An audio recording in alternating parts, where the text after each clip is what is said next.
وتعاونوا على البر والتقوى ولا تعاونوا على الإثم والعدوان واتقوا الله إن الله شديد العقاب. Assalamualaikum warahmatullahi wabarakatuh. Innal hamdalillah, segala puji bagi Allah Subhanahu wa taala. Nahmaduhu wa nasta'inuhu wa nastaghfiruh. Hanya kepadanya kita memuji, meminta pertolongan serta bertaubat dari dosa-dosa kita. Wa na'udzu billahi min syururi anfusina. Dan hanya kepada Allah pula kita meminta agar dijauhkan dari keburukan diri kita. Wa min sayyiati a'malina, dan dari segala dosa yang pernah kita lakukan. May yahdihillahu fala mudhillalah, barang siapa yang telah Allah berikan petunjuk maka tidak akan pernah sesat selamanya. Wa may yudlilhu fala hadiyalah, dan barang siapa yang telah Allah sesatkan maka tidak akan mendapatkan petunjuk selamanya. Asyhadu an la ilaha illallah wahdahu la syarikalah wa asyhadu anna Muhammadan abduhu wa rasuluh. Saya bersaksi tiada Tuhan yang berhak disembah kecuali Allah, dan Muhammad benar-benar hamba juga utusannya. Qala Allah Ta'ala, Allah mengingatkan dalam kitabnya, Ya ayyuhalladzina amanu taqullaha haqqa tuqatihi wa la tamutunna illa wa antum muslimun. Hai sekalian orang-orang yang beriman, bertakwalah, hanya patuh dan tunduklah kepada satu-satunya pencipta segala sesuatunya, yaitu Allah, baik di langit, di bumi, dan di kedalaman lautan. Sebenar-benar patuh dan tunduk, dan janganlah kalian meninggal dunia kecuali dalam keadaan Islam. Di ayat yang lain Allah juga berfirman, Qala Allah Ta'ala, Ya ayuhan nasu taqu rabbakum alladhi khalaqakum min nafsin wahida wa khalaqa minha zawjaha wa batha minhuma rijalan kathiran wa nisaa wattaqullaha alladhi tasaaluna bihi wal arham innallaha kana alaikum raqiba. Hai sekalian manusia, sekali lagi bertakwalah, hanya patuh dan tunduklah kepada Allah yang telah menciptakan kalian dari jiwa yang satu, yaitu Adam alaihissalam, dan telah menciptakan dari jiwa yang satu istrinya Hawa alaihissalam, dan telah banyak memberikan keturunan laki-laki juga perempuan dari keduanya. Sekali lagi bertakwalah kepada Allah dan jagalah hubungan silaturahim. Sesungguhnya Allah senantiasa mengawasi kalian. Di ayat yang ketiga, Qala Allah Ta'ala, Ya ayyuhalladzina amanu taqullaha wa qulu qawlan sadida yuslih lakum a'malakum wa yakfir lakum dhunubakum wa may yuti'illaha wa rasulahu faqad faza fawzan 'azima. Hai sekalian orang-orang yang beriman, sekali lagi bertakwalah kepada Allah, hanya tunduk dan patuhlah kepada Allah, dan ucapkan kalimat yang benar. Niscaya Dia akan memperbaiki amal-amal perbuatan kalian, mengampuni dosa-dosa kalian. Barang siapa yang mentaati Allah dan Rasulnya, maka dia telah mendapatkan kemenangan yang besar. Amma ba'd, fa inna asdaqal hadithi kitabullah. Kita tahu sebaik-baik rujukan umat Islam dalam segala lini kehidupan mereka, terutama ibadah, adalah kitabullah, Al-Quran. Wa khair hadyu Muhammadin sallallahu alaihi wa sahbihi wasallam. Dan sebaik-baik petunjuk setelah Al-Quran adalah petunjuk Nabi besar Muhammad sallallahu alaihi wa sahbihi wasallam yang dikenal dengan As-Sunnah. Wa syarrul umuri muhdatsatuha, dan seburuk-buruk perbuatan terutama dalam ibadah yang tidak punya rujukan wahyu Al-Quran dan Sunnah. Fa inna kulla muhdatsin bid'ah, semua perbuatan ibadah yang tidak punya rujukan maka dikenal dengan perbuatan baru dalam agama. Wa nabidatin dalalah, dan perbuatan baru itu akan membawa pelakunya pada kesesatan. Wa indaran finnar, kesesatan akan membawa pelakunya ke dalam api neraka. Saudaraku seiman, rahimani wa rahimakumullah. Allahu akbar, Allahu akbar, walillahil hamd. Dalam khutbah Id ini kami akan menyampaikan sebuah judul yang berhubungan dengan hari-hari emas kaum muslimin. Saudaraku seiman, pada pagi ini di Idul Adha 10 Dzulhijjah, ini adalah puncak daripada hari emas kaum muslimin. Hari-hari terbaik di mana Allah menyiapkan untuk kita agar mendapatkan rahmatnya yang luas, pengampunannya yang luas. Sebanyak apapun dosa yang dilakukan akan dimaafkan oleh Allah. Sekecil apapun amal yang dikerjakan di 10 awal bulan Zulhijjah adalah amal yang paling besar. Walaupun dia adalah amal yang biasa, adalah amal yang tidak utama, sunnah biasa, akan menjadi utama di 10 awal bulan Zulhijjah. Dan puncaknya adalah hari ini. Dengarkan baik-baik sabda Nabi SAW. dalam sebuah hadis riwayat Bukhari dikatakan bahwasanya Ibnu Abbas radhiyallahu anhu berkata, Nabi SAW bersabda, "Ma min ayyamin al-amalu salihu fiha ahabbu ila Allah azza wa jal min hadhil ayyam, yakni ayyam al-ashr." Qalu ya Rasulullah, walal jihadu fi sabilillah? Qala walal jihadu fi sabilillah illa rajulun kharaja bi nafsihi wa malihi falam yarji min dhalika bi syai'. Terjemahannya, Nabi SAW mengatakan tidak ada hari-hari sepanjang tahun dari bulan Muharram sampai bulan Zulhijjah. Tidak ada hari-hari sepanjang tahun dari 365 hari dalam setahun di mana semua amal saleh baik sunnah ataupun wajib yang Allah perintahkan lebih Allah cintai, maksudnya lebih besar pahalanya dibandingkan semua jenis amal saleh sunnah atau wajib yang dikerjakan di 10 hari pertama bulan Zulhijjah. Dan hari ini kita puncaknya di tanggal 10.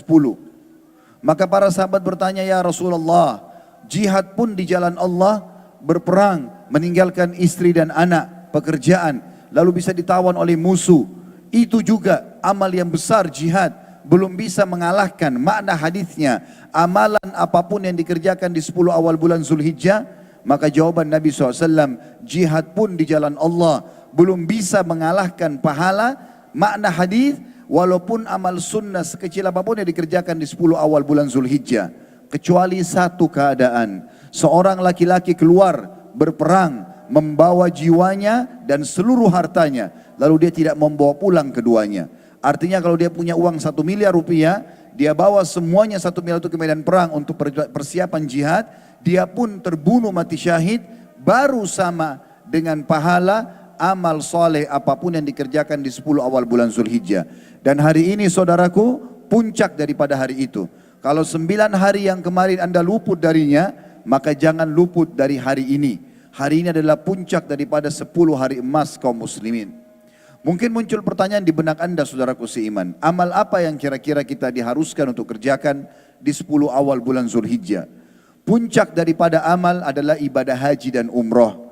Makanya jemaah haji mengerjakannya di tanggal 8 Zulhijjah, dikenal dengan hari Tarwiyah, tanggal 9 dikenal dengan Arafah dan Muzdalifah, lalu kemudian tanggal 10 dikenal dengan hari Mina. Datang setelahnya pelengkap, tanggal 11, 12, 13 dari bulan Zulhijjah dikenal dengan hari Tasyrik. Tapi puncaknya adalah 8, 9 dan 10 Zulhijjah. Dan ini Allah Subhanahu wa taala juga tekankan dalam surah Al-Fajr, A'udzu billahi minasyaitonir rajim, wal fajr walayalin ashr wasyaf'i wal watr. Demi subuhnya Idul Adha itu, maknanya kejarlah solat Idul Adha itu dan berkurban setelahnya, kemudian kejar solat malam di 10 malam berturut-turut sebelum subuh Idul Adha itu, dan jangan luput tanggal 8 dan tanggal 9-nya. Saudaraku seiman, haji ini adalah ibadah yang wajib bagi kaum muslimin, dikerjakan sekali seumur hidup yang wajibnya, sisanya hukumnya sunnah. Sebagaimana Nabi SAW mewajibkan haji sekali saja bagi kaum muslimin, bagi yang mampu, dan kalau mengerjakan setelahnya adalah hukumnya sunnah. Juga haji ini teman-teman kalau dikerjakan ikhlas karena Allah, pahalanya sangat besar. Dengarkan hadisnya. Kata Nabi SAW dalam hadis Bukhari Muslim, al-umratu ila al-umrati kaffaratun lima bainahuma wal hajjul mabrur laisa lahu jazaa illa al-jannah. Antara umrah ke umrah yang setelahnya, maknanya kita disuruh, diperintahkan dalam syariat mengulang-ulangi umrah. Antara umrah dengan umrah setelahnya pengampunan dosa di antara keduanya. Dan haji yang mabrur, yang mengikuti syarat dan rukun, tidak ada balasannya kecuali surga. Juga dalam hadis sahih yang lain dikatakan, siapa yang haji, dia tidak rafath, mengucapkan kalimat syahwat dengan lisannya, tidak fusuk, berbuat kejahatan, maka dia akan pulang dari haji seperti baru dilahirkan oleh ibunya atau bersih dari dosa-dosa. Oleh karena itu teman-teman sekalian, jadikan niat kita utama adalah menyempurnakan rukun Islam ini dengan azam, tekad yang kuat ingin mengerjakan haji. Bagi yang sudah mengerjakannya alhamdulillah, tapi tidak dilarang dalam syariat untuk mengulang-ulanginya karena tidak ada jaminan ibadah yang sudah dikerjakan sebelumnya sudah diterima. Ibadah yang kedua saudaraku seiman, berpuasa selama 9 hari dari tanggal 1 sampai tanggal 9. Kalau anda yang luput kemarin tidak sempat berpuasa, maka kalau Allah masih berikan umur tahun depan jangan luputkan ini. 9 hari ini dianjurkan berpuasa. Kalau yang tidak bisa selama 9 hari, bisa 8 hari, 7 hari, berapa hari saja. Kalau juga tidak bisa, maka minimal jangan kehilangan puasa tanggal 9. Tepatnya kemarin pada saat kita sedang berpuasa. Karena disebutkan dalam hadis Bukhari tadi, kalau semua amal yang dikerjakan di 10 awal bulan Zulhijjah ini adalah mengalahkan pahala jihad. Dan yang bisa menyamai hanya orang yang keluar berjihad, membawa seluruh harta dan jiwanya, kemudian dua-duanya habis di jalan Allah. Sementara puasa disebutkan dalam hadis Bukhari Muslim yang lain. Kata Nabi SAW, Allah berfirman dalam hadis Qudsi, semua amal ibadahnya anak Adam, semuanya sudah ditentukan kadar pahalanya. Satu pahala atau satu perbuatan bisa menjadi 10 kali lipat, kecuali puasa. Karena dia milikku, kata Allah, aku akan membalasnya langsung.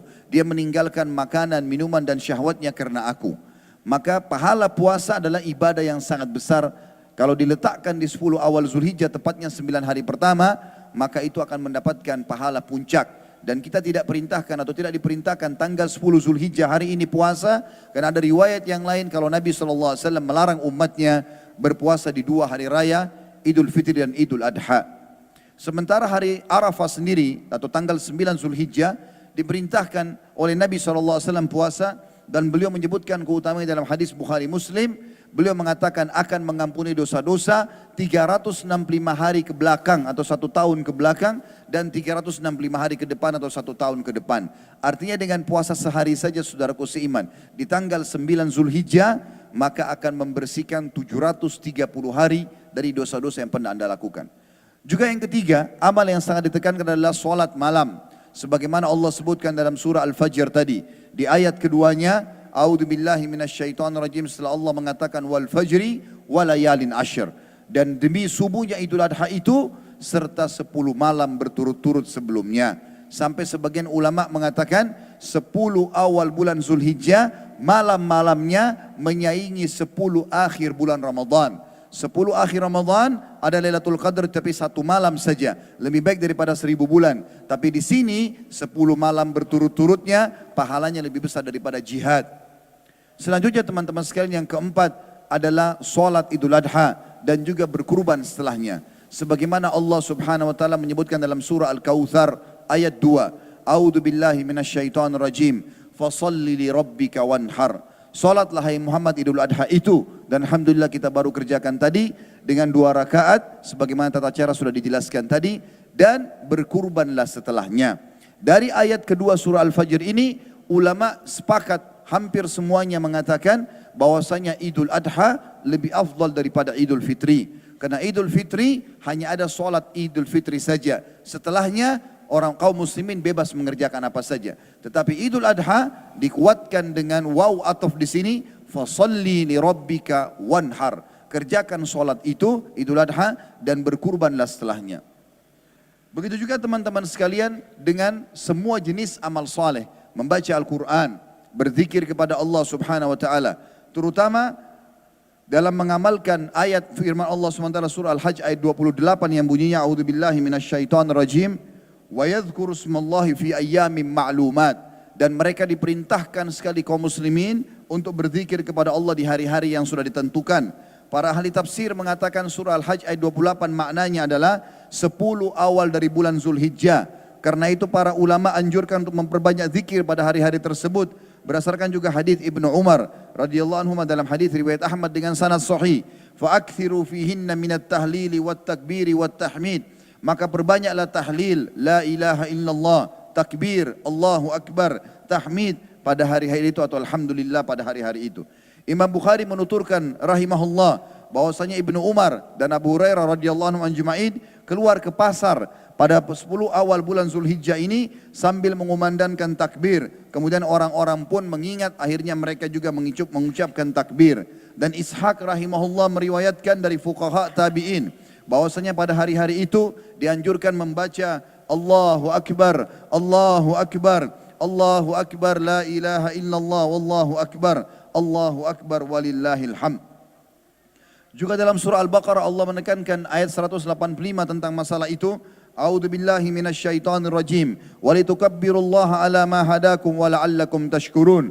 Dan hendaklah kalian mengagungkan Allah atas petunjuknya yang diberikan kepada kalian dan agar kalian bersyukur kepada Allah.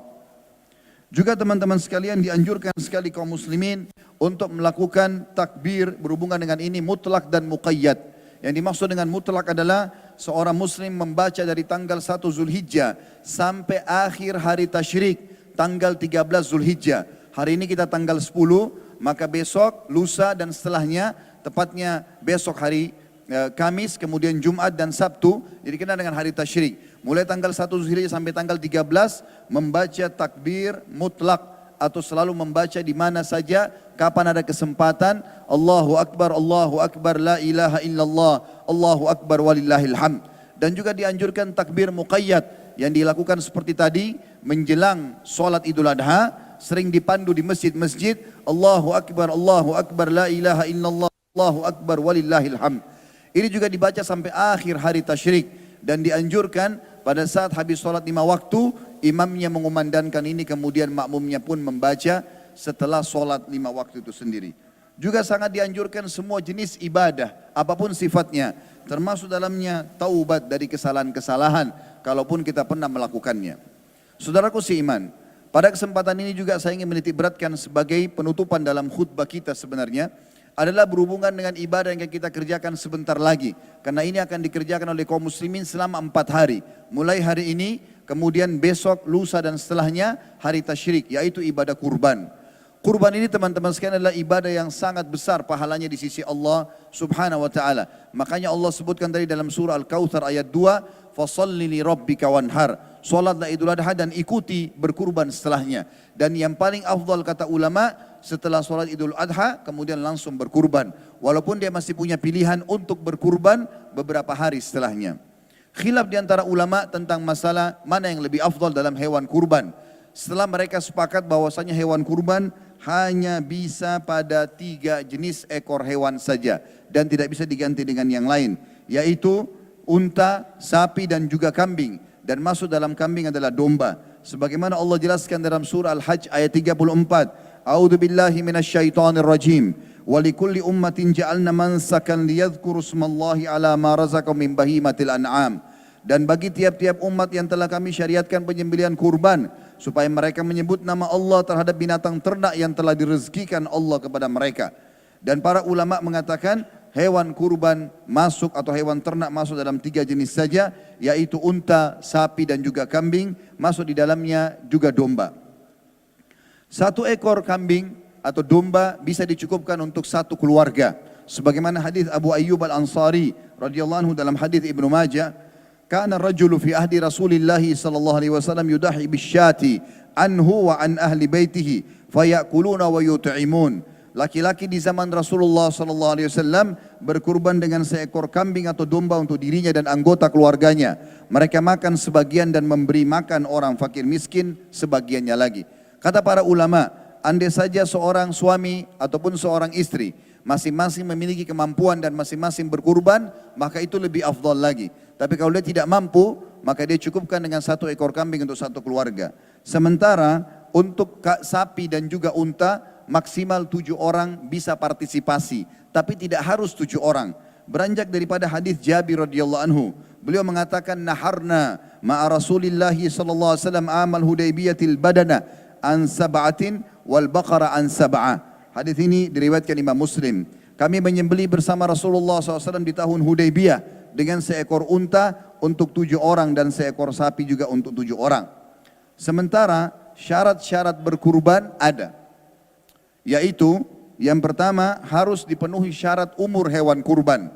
Hewan kurban yang bisa dikurban adalah musinnah. Di dalam hadis disebutkan musinnah, kata Nabi SAW, la tadbahu illa musinnatan illa an yu'sara alaikum fatadbahu jaza'atan minad dha'an. Artinya jangan kalian menyembelih hewan kurban kecuali yang musinnah. Kecuali kalau kalian tidak mendapatkan musinnah, maka kalian boleh menyembelih jaza'ah. Sementara ulama mengatakan yang dimaksud dengan musinnah adalah kalau unta disebut musinnah berarti yang berumur 5 tahun. Sementara sapi musinnah yang dimaksud adalah minimal 2 tahun. Dan kambing musinnah adalah 1 tahun. Dan yang dimaksud dengan jaza'ah, kata Nabi SAW, kalau kalian tidak dapat musinda dari kambing, maka carilah jaza'ah. Dan jaza'ah adalah domba yang berumur 6 bulan. Sebagaimana disebutkan dalam hadis Uqbah bin Amir radhiyallahu anhu, beliau mengatakan dalam hadis sahih riwayat Bukhari Muslim, "Qultu ya Rasulullah, ma asabani jaza'?" Qala dhahi bihi. Wahai Rasulullah, aku tidak punya kecuali jaza'ah, tidak dapat kecuali domba yang berumur 6 bulan untuk kurban. Maka kata Nabi SAW, kalau begitu berkurbanlah dengannya. Juga teman-teman sekalian, syarat yang kedua selain umur adalah tidak boleh ada cacatnya. Boleh jantan, boleh betina, tapi tidak boleh ada cacat. Sebagaimana dalam hadis Al-Bara' ibn Azib radhiyallahu anhu, beliau mengatakan bahwasanya Rasulullah SAW bersabda, "Arba'un la tujzi'u fil adahi, al-awra'ul bayyinu awruha atau awaruha, wal maridatul bayyinu maraduha, wal arja'ul bayyinu arajuha, wal ajfa'ul lati la tunki." 4 jenis hewan yang tidak sah untuk disembelih atau dijadikan kurban. Yang pertama, yang cacat sebelah matanya dengan cacat yang jelas. Yang kedua, yang sakit dengan sakit yang jelas. Yang ketiga, yang pincang dengan kepincangan yang jelas. Dan yang keempat, yang kurus kering. Juga teman-teman, syarat yang ketiga adalah selepas sholat Idul Adha. Siapa yang berkurban sebelum Idul Adha selesai, termasuk khutbahnya, maka tidak dihitung kurban. Sebagaimana Nabi SAW mengatakan dalam sebuah hadis yang sahih riwayat Bukhari Muslim, "Man shalla salatana wa nasaka nusukana faqad asaba nusuk, wa man dhabaha qabla an yusalliya falyu'id makanaha ukhra." Barang siapa yang salat seperti salat kami dan menyembelih seperti sembelihan kami, maka telah benar penyembelihannya. Dan barang siapa yang menyembelih sebelum salat Id, maka dia harus menyembelih lagi sebagai gantinya. Juga di dalam hadis yang lain kata Nabi SAW, "Awwalu ma nabda'u bihi yawmana hadha nusalli, thumma narji'u fananhar, faman fa'ala dhalika faqad asaba sunnatana, wa man dhabaha qabla dhalika fa innahu huwa lahmun qaddamahu li ahlihi, laisa minan nusuki fi syai'." Yang paling pertama kami lakukan di Idul Adha adalah kami kerjakan salat Id dulu, kemudian kami pulang ke rumah untuk menyembelih, atau kami pulang setelah itu berkurban. Barang siapa yang melakukan itu, solat baru berkurban, maka perbuatannya sesuai dengan sunnah kami. Namun barang siapa yang menyembelih sebelum itu, maka sembelihan itu adalah daging biasa yang diberikan kepada keluarganya, bukan sembelihan sedikit pun. Yang keempat, termasuk hal yang harus diperhatikan adalah daging kurban dianjurkan untuk dibagikan sebagian, dimakan sebagian. Sebagaimana disebutkan dalam surah Al-Hajj ayat 28. A'udzu billahi minasyaitonir rajim. Fakulu minha wa at'imul ba'isal faqir. Artinya, makanlah sebagian dari hewan kurban kalian dan berikanlah untuk dimakan untuk orang-orang sengsara sebagian lagi. Juga dianjurkan kalau bisa membagi 3 daging hewan kurban itu. Sebagaimana dijelaskan dalam hadis Ibnu Abbas radhiyallahu anhuma, hadis ini diriwayatkan dengan sanad sahih. Wa yut'imu ahla baitihi thuluth wa yut'imul fuqara'u jiranihi thuluth wa yatasaddaqu 'ala as-su'ali bits-thuluth. Bahwasanya Nabi SAW membagi hewan kurbannya menjadi 3, yaitu memberikan makan keluarganya sepertiga, kemudian memberi sepertiga kepada tetangganya yang miskin, dan menyedekahkan sepertiga lagi kepada orang yang minta-minta. Kalau seseorang misalnya menitipkan ke sebuah masjid, menitipkan kepada sebuah lembaga atau di luar kota, kemudian dia tidak bisa mengambil sebagian, maka tidak masalah. Karena ini adalah bagian daripada sunnah yang sangat dianjurkan dalam Islam. Juga seseorang masuk dalamnya boleh menyembelih sampai akhir hari tasyrik. Kalau hari ini tidak bisa, maka dia masih bisa 3 hari setelah hari ini, tepatnya besok, lusa dan hari setelahnya. Sebagaimana sabda Nabi SAW dalam hadis diriwayatkan oleh Ahmad, Baihaqi dan Ibnu Hibban dengan sanad sahih, "Kullu ayyamit tasyriki dzabhun." Semua hari-hari tasyrik adalah hari penyembelihan. Juga saudaraku seiman, yang perlu diperhatikan dalam masalah sembelihan, harus yang pertama menajamkan pisau sembelihan, tidak boleh yang tumpul, termasuk tidak boleh menggunakan tulang yang ditajamkan. Sebagaimana hadis yang sahih di mana Nabi SAW bersabda tentang masalah ini, bahwasanya sesungguhnya Allah mewajibkan kalian berbuat kebaikan. Inna Allah katabal ihsana ala kulli syai'. Inna Allah katabal ihsana ala kulli syai'. Fa idza qataltum fa ahsinul kitla wa idza dzabhtum fa ahsinu dzibha wal yuhidda ahadukum syafratah wal yurih dzabihata. Sesungguhnya Allah memerintahkan kalian berbuat kebaikan dalam setiap keadaan. Kalau kalian harus membunuh musuh di kancah peperangan, bunuhlah dengan cara yang baik. Kalau musuh sudah ditusuk mati, maka tidak boleh lagi ada mutilasi. Dan kalau kalian menyembelih, sembelihlah dengan cara yang baik. Tajamkanlah pisau-pisau kalian dan buatlah nyaman sembelihan kalian. Kata para ulama, yang dimaksud dengan membuat nyaman sembelihan adalah jangan diganggu kalau sedang makan, jangan diseret dengan cara paksa, jangan dipukul. Sebagaimana disebutkan dalam hadis Ibnu Abbas radhiyallahu anhu dikatakan, marra Rasulullah sallallahu alaihi wasallam ala rajulin wadi'in rija wa ala syafhati sya.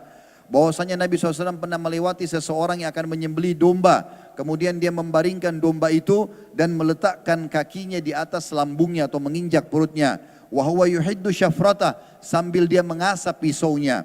Wa hiya talhafu ilaihi bi basariha, sementara domba itu melihat asahan pisau tadi. Faqala, maka Nabi SAW mengatakan, afala qabla hadha, kenapa kau tidak lakukan ini sebelum itu? Awala turidu an tumitaha maitat, apakah kau akan mematikan dia berulang-ulang? Maka ini tidak dibolehkan teman-teman sekalian. Termasuk adab syar'i dalam berkurban adalah tidak boleh memperlihatkan hewan ya teman-temannya yang sedang disembelih.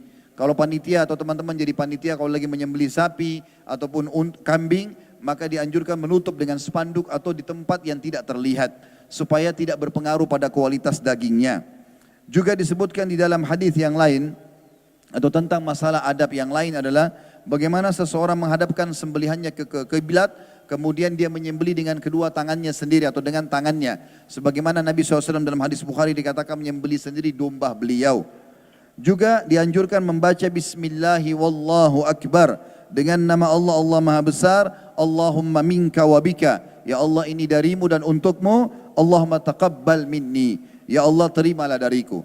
Andai saja seseorang menitipkan kepada orang lain, maka orang yang menyembelihkan untuk orang lain juga dianjurkan membaca Bismillahi wallahu akbar dengan nama Allah, Allah Maha Besar. Allahumma minka walaka, ya Allah ini darimu dan untukmu. Allahumma taqabbal min, ya Allah terimalah dari, kemudian menyebutkan nama orang tersebut. Andai saja seseorang itu menitipkan untuk keluarganya, misalnya Pak Ahmad dengan keluarganya, maka cukup kita mengatakan Ahmad dan keluarganya. Dan dalam penyebutan nama boleh menggunakan bahasa Indonesia. Beberapa hadis teman-teman sebagai penutup yang berhubungan dengan masalah kurban ini, diantaranya harus diperhatikan adalah hadis sahih. Abu Hurairah meriwayatkan bahwasanya Nabi SAW mengatakan, man wajada sa'atan li an yudahhiya falam yudahhi, fala yahdur musallana. Barang siapa yang Allah berikan kelapangan rezeki untuk berkurban, lalu dia tidak berkurban, maka dia jangan sholat bersama kami. Artinya Nabi SAW sangat marah dengan umat Islam yang punya kemampuan lalu tidak berkurban. Juga Nabi SAW melarang untuk menjual sesuatu dari daging itu kecuali penerima resmi. Kalau kita yang sedang menyembelih nggak boleh lagi menjual apapun dari daging tersebut. Boleh memakannya dan membagikannya.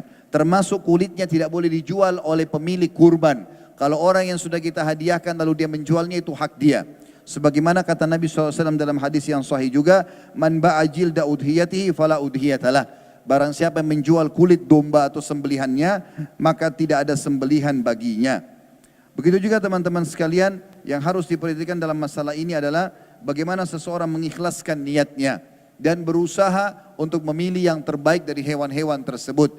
Karena Allah Subhanahu wa taala mengatakan dalam Al-Qur'an, "Wa ma umiru illa liya'budullaha mukhlishina lahud-din hunafa." Mereka tidak diperintahkan beribadah kecuali untuk berikhlas di jalan Allah Subhanahu wa taala, mengikuti ajaran agama yang lurus. Juga dalam hadis Abu Daud kata Nabi SAW, "Innallaha la yaqbalu amalan illa ma kana khalisan liwajhi." Allah tidak akan pernah menerima amalan apapun kecuali yang ikhlas karenanya. Bukan karena mau dipuji menyumbang di masjid, bukan karena mau dipuji oleh tetangga atau kerabat, tapi murni karena Allah Subhanahu wa taala. Rugi harta yang sudah kita keluarkan, energi yang kita keluarkan, waktu yang kita luangkan kalau hanya untuk manusia. Karena pujian manusia hanya sepanjang lidahnya, tapi seseorang harus menutup itu dengan ikhlas kepada Allah Subhanahu wa taala. Aqulu qauli hadza wa astaghfirullah li wa lakum wa li sa'iril muslimina fastaghfiruhu innahu ghafurur rahim.